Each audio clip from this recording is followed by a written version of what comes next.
Kembali bersama Yus Malam, pemirsa Majelis Ulama Indonesia telah menetapkan fatwa tentang pedoman kafiyah takbir dan sholat Idul Fitri saat pandemi COVID-19. Fatwa ini dikeluarkan untuk mencegah persebaran COVID-19.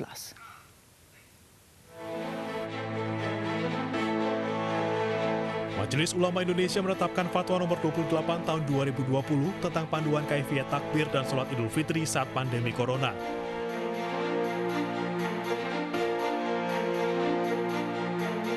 Dalam fatwa dijelaskan, jika umat Islam berada di kawasan COVID-19 yang terkendali pada saat 1 Syawal nanti, dapat tetap sholat Id berjamaah di tanah lapang, masjid, atau tempat lain.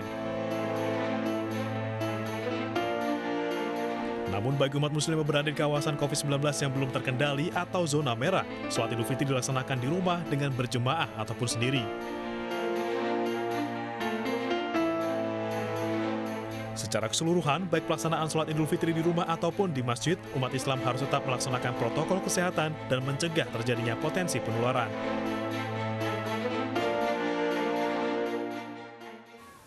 Di tengah pandemi COVID-19, Presiden Joko Widodo kembali menaikkan iuran BPJS Kesehatan bagi peserta mandiri per 1 Juli 2020. Kebijaksanaan itu ditandatangani Presiden Jokowi pada Selasa pekan lalu. Presiden Joko Widodo telah menandatangani Peraturan Presiden Nomor 64 Tahun 2020 tentang jaminan kesehatan yang mencantumkan kenaikan iuran BPJS Kesehatan.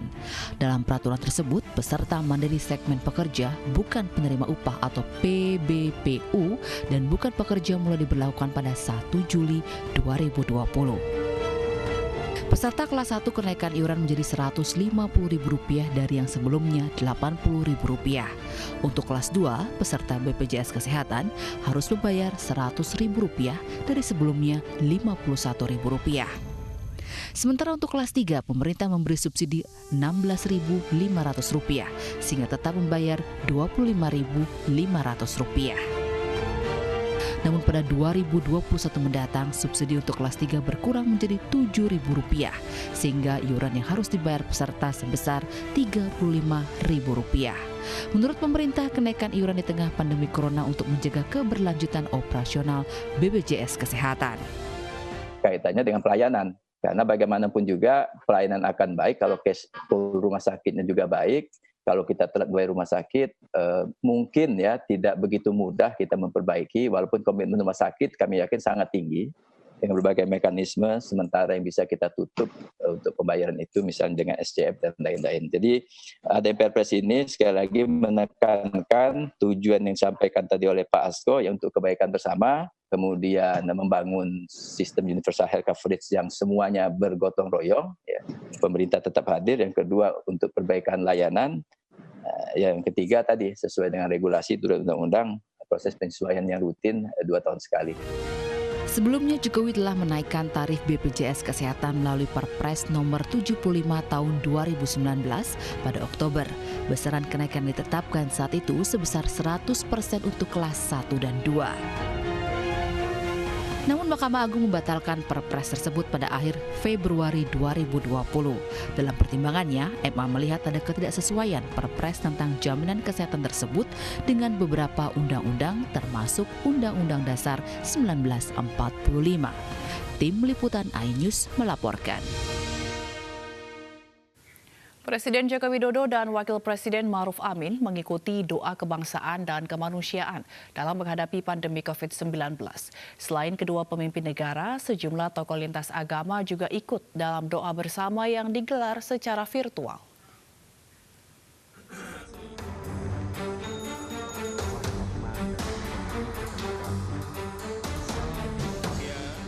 Presiden Joko Widodo dan Wakil Presiden Ma'ruf Amin mengikuti doa kebangsaan dan kemanusiaan dalam menghadapi pandemi COVID-19. Selain kedua pemimpin negara, Menteri Agama Fahrul Razi dan Kepala BNPB Doni Munardo, serta tokoh lintas agama juga ikut dalam doa bersama yang digelar secara virtual ini. Di antaranya tokoh agama Konghucu XS Budi Tanuwibowo, tokoh agama Buddha Sri Panayavaro Mahatera, tokoh agama Hindu Ida Pedandana Gede Bung Buruan Manuaba, tokoh agama Katolik Ignatius Kardinal Suharyo, tokoh agama Kristen Pendeta Dr. Roni Mandang MH, dan tokoh agama Islam Profesor Dr. Kiai Haji M. Quraisy Shihab. Doa ini sebagai ikhtiar dan memohon pertolongan kepada Tuhan agar pandemi COVID-19 di Indonesia segera berakhir. Presiden menyampaikan bangsa Indonesia sedang menghadapi masa-masa sulit penuh cobaan dan ujian. Dalam menghadapi kesulitan ini kita tidak boleh pesimis, tidak boleh putus asa. Kita semuanya wajib berikhtiar, berusaha sekuat tenaga untuk melindungi diri kita, melindungi keluarga kita, melindungi saudara-saudara kita, melindungi bangsa kita, melindungi negara kita dari penularan virus corona ini. Sehingga semuanya bisa terjaga keselamatan jiwa dan raganya.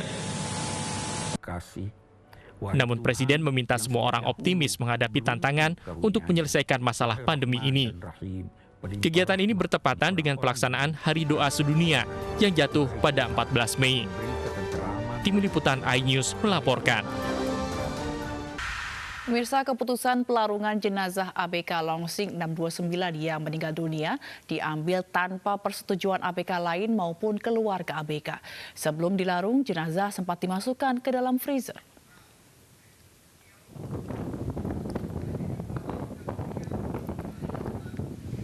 Fakta ini disampaikan oleh seorang saksi mata yang juga merupakan ABK Longsing 629. Sebelumnya, kabar kematian ABK tersebut bahkan ditanggapi negatif oleh kapten kapal dengan cacian. Keputusan pelarungan jenazah juga diambil secara sepihak tanpa persetujuan keluarga.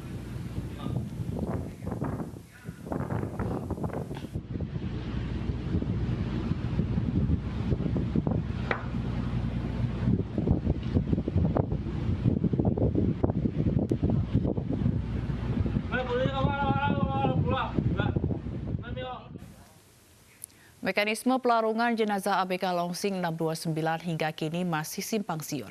Pihak keluarga hingga ABK lain mengaku pelarungan dilakukan tanpa persetujuan mereka. Berikut kami tayangkan kembali pernyataan dari saksi mata yang juga merupakan ABK Longsing 629 eksklusif dalam program Prime Show.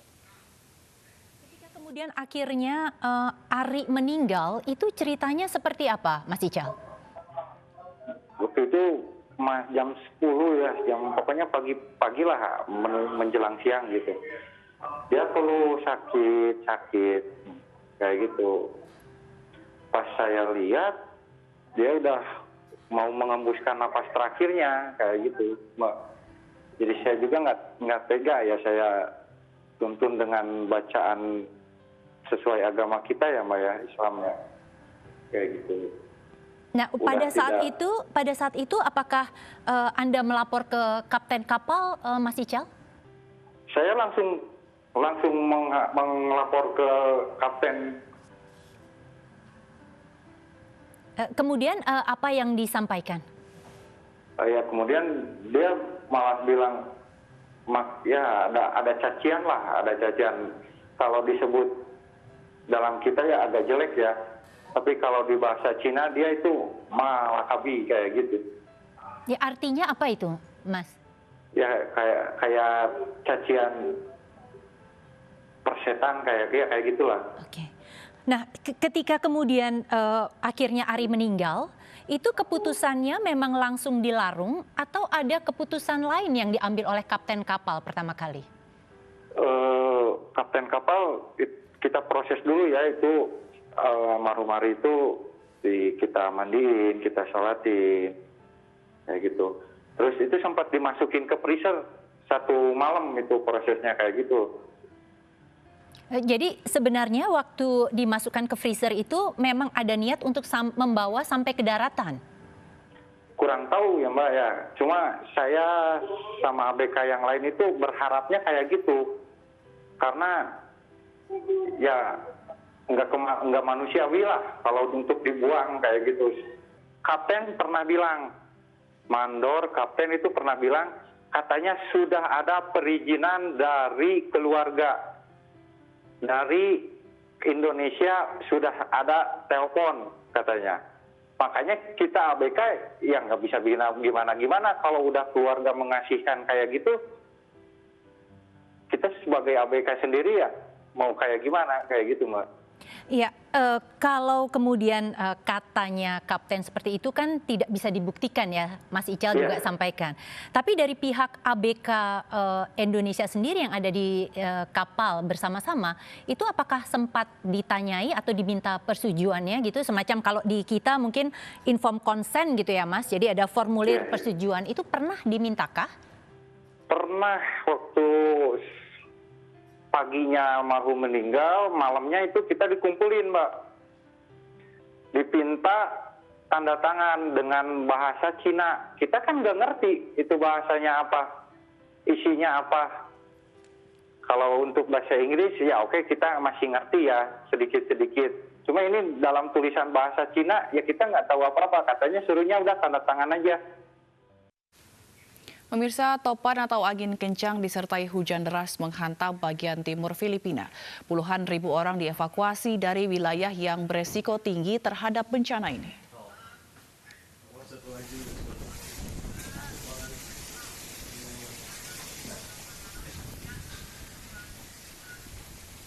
Provinsi Samar Utara menjadi kawasan paling parah diterjang angin topan Fongfong. Angin berkecepatan 150 km per jam ini juga disertai hujan lebat. Gubernur Provinsi Samar Utara, Edwin Ong Chuan, telah memerintahkan 2 gedung sekolah dijadikan tempat pengungsian bagi ribuan warga. Kawasan timur Filipina ini seringkali dilanda topan dan badai. Selain itu juga kerap mengalami letusan gunung berapi dan gempa bumi, sehingga warga terpaksa sering mengungsi. Namun dengan kondisi pandemi corona, pengungsian menjadi tempat rawan penyebaran corona.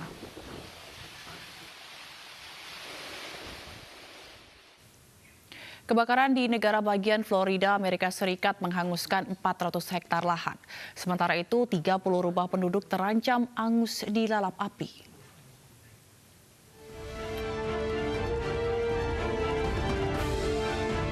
Kebakaran hebat melanda negara bagian Florida, Amerika Serikat.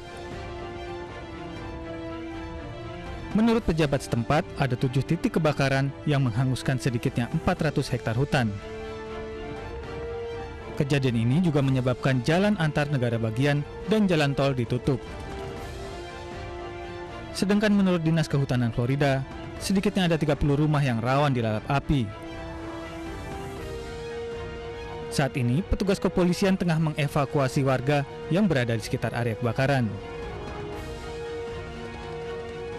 Sementara itu, tim pemadam kebakaran masih berjibaku melawan kobaran api yang melalap kawasan hutan.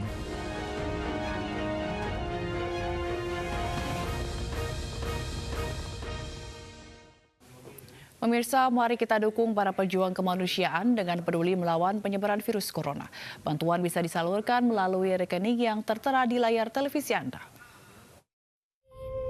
Ibu sedang susah merintih dan berdoa. Setelah tutup selama 2 bulan, mal atau pusat perbelanjaan di Thailand akan dibuka kembali hari Minggu besok. Persiapan dilakukan dengan membersihkan konter dan mal dengan cairan disinfektan. Dan informasi ini sekaligus menutup jumpa kita hari ini dalam iNews Malam. Terima kasih untuk tetap berada di rumah karena kami akan terus hadirkan informasi terbaru untuk Anda. Tetap sehat, tetap semangat. Saya Fazilah Khairunisa, selamat malam dan sampai jumpa.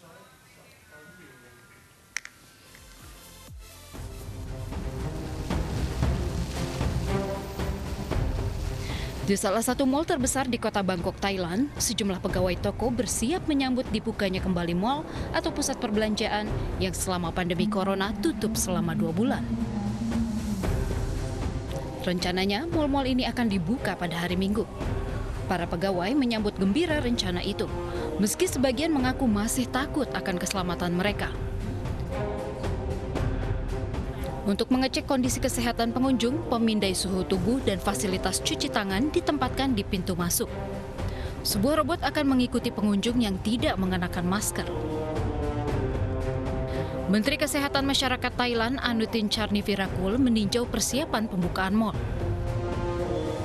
เราไม่สามารถที่จะไปบอกว่าเราควบคุมโรคได้ดีเราควบคุมสถานการณ์ได้ดีแต่ว่าประชาชนขยับ อะไรไม่ได้เลย ผู้ประกอบการไม่สามารถประกอบกิจการได้เลยอย่างนี้ไม่ใช่รัฐบาลต้องการให้ทุกคนนะครับทำมาหากินทุกคนสร้างรายได้ให้กับตัวเองเพียงแต่ว่าใช้วิถีชีวิตนะครับที่มันทำให้เกิดความปลอดภัย Pada hari Rabu, pihak berwenang di Thailand melaporkan 0 kasus baru, sehingga memperkuat kepercayaan pemerintah untuk melonggarkan pembatasan.